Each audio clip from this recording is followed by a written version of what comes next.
দৌড় প্রতিযোগিতায় ফার্স্ট হইতে চাই, কিন্তু ফার্স্ট হইতে গেলে আমার যে শক্তি দরকার, আমার যে ল্যাকিংস আছে সেটা জানি না।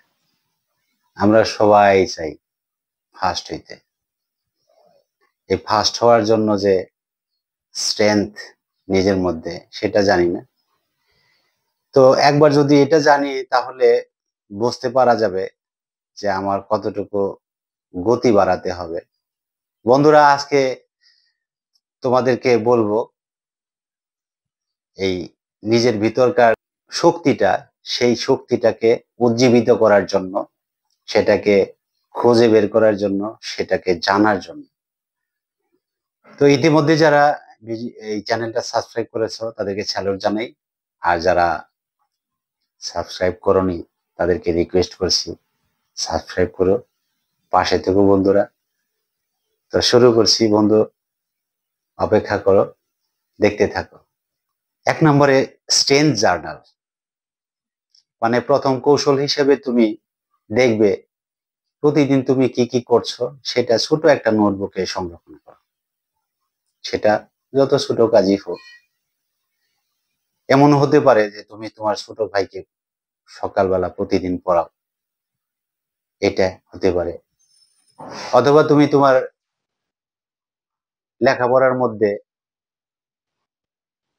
একটা সমস্যা তুমি ফেস করতেছো, সেটা তুমি সমাধান করতে পারতেছো না, তো চেষ্টার পর চেষ্টার মাধ্যমে তুমি সেটাকে সমাধান করতে পারলে। আবার এমনও হতে পারে যে তুমি কোনো একটা আইডিয়া তোমার মাথার মধ্যে আসলো, সেটা তুমি চর্চা করতে থাকলে প্রতিদিন। তো এগুলোর মধ্যে কোনটা তোমাকে সবচেয়ে বেশি উজ্জীবিত করে, এটাই তোমার স্ট্রেংথ। এই স্ট্রেংথটাকে তোমার খুঁজে বের করতে হবে, তোমার মধ্যেই আছে, শুধু একটু কষ্ট করে খুঁজে বের করো, তাহলেই হবে। এরপরে আসতেছে মিরর মেথড। দ্বিতীয় কৌশলটা যেটা তুমি অবলম্বন করবে সেটা হলো যে তোমার ভিতরে থাকা যে গুণগুলো, সেগুলো তোমার প্রতিবেশী বা তোমার বন্ধু বান্ধব বা তোমার সাথে সখ্যতা আছে এমন কাউকে তুমি একটা প্রশ্ন করো, আমার মধ্যে এমন কি দেখতে পাও যেটা তোমার সবচেয়ে বেশি ভালো লাগে, বা আমার মধ্যে এমন কি গুণ আছে যেটা তোমার কাছে দৃশ্যমান হয়। এই 7-8 জনের কাছে তুমি এই প্রশ্নটা করা মানে হলো যে র্যান্ডমলি করবে, একজন আরেকজনের কাছে বলার দরকার নাই, সে জানবে না। দেখবে অ্যান্সারটা তুমি যে সময় কালেক্ট করবে, অ্যান্সারটার মধ্যে দেখবে যে বেশিরভাগই একটা অ্যান্সার চলে আসছে।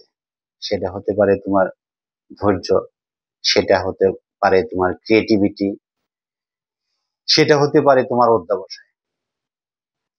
বন্ধু, এইটাই তোমার শক্তি।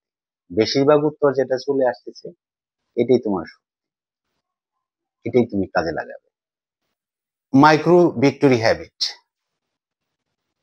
বন্ধুরা, তুমি তোমার শক্তিগুলো যেভাবে তুমি খুঁজে পেলে, তুমি আইডেন্টিফাই করতে পারলে, সেটা সেলিব্রেট করো।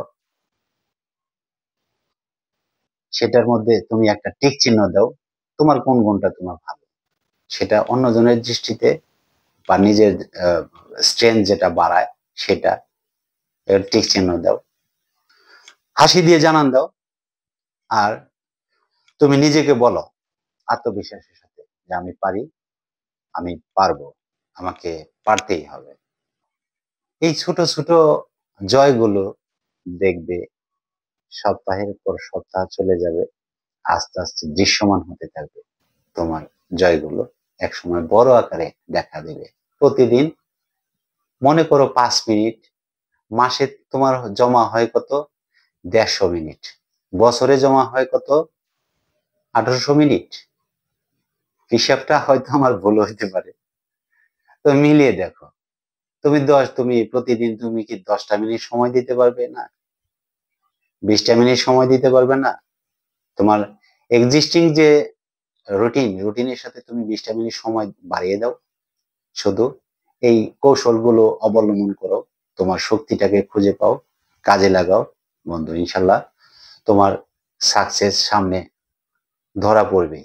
এবং যেটার জন্য তুমি দৌড়াচ্ছ, যে প্রতিযোগিতার জন্য তুমি নিজেকে প্রস্তুত করছো, যে প্রতিযোগিতার জন্য তুমি দৌড় দিচ্ছ, সেই প্রতিযোগিতায় তোমাকে ফার্স্ট হইতে হবে, যেটা তুমি অর্জন করতে চাও।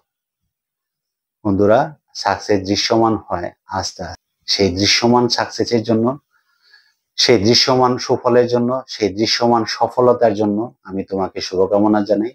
বন্ধুরা, আমি স্যালুট জানাই তোমার এই কৌশলগুলো অবলম্বন করে তোমার সামনের দিকে এগিয়ে যাওয়ার জন্য, তোমার সফলতার জন্য, তোমার লক্ষ্যে পৌঁছানোর জন্য অগ্রিম শুভেচ্ছা জানাই। ভালো থেকো বন্ধুরা, পাশে থেকো। আসসালামু আলাইকুম।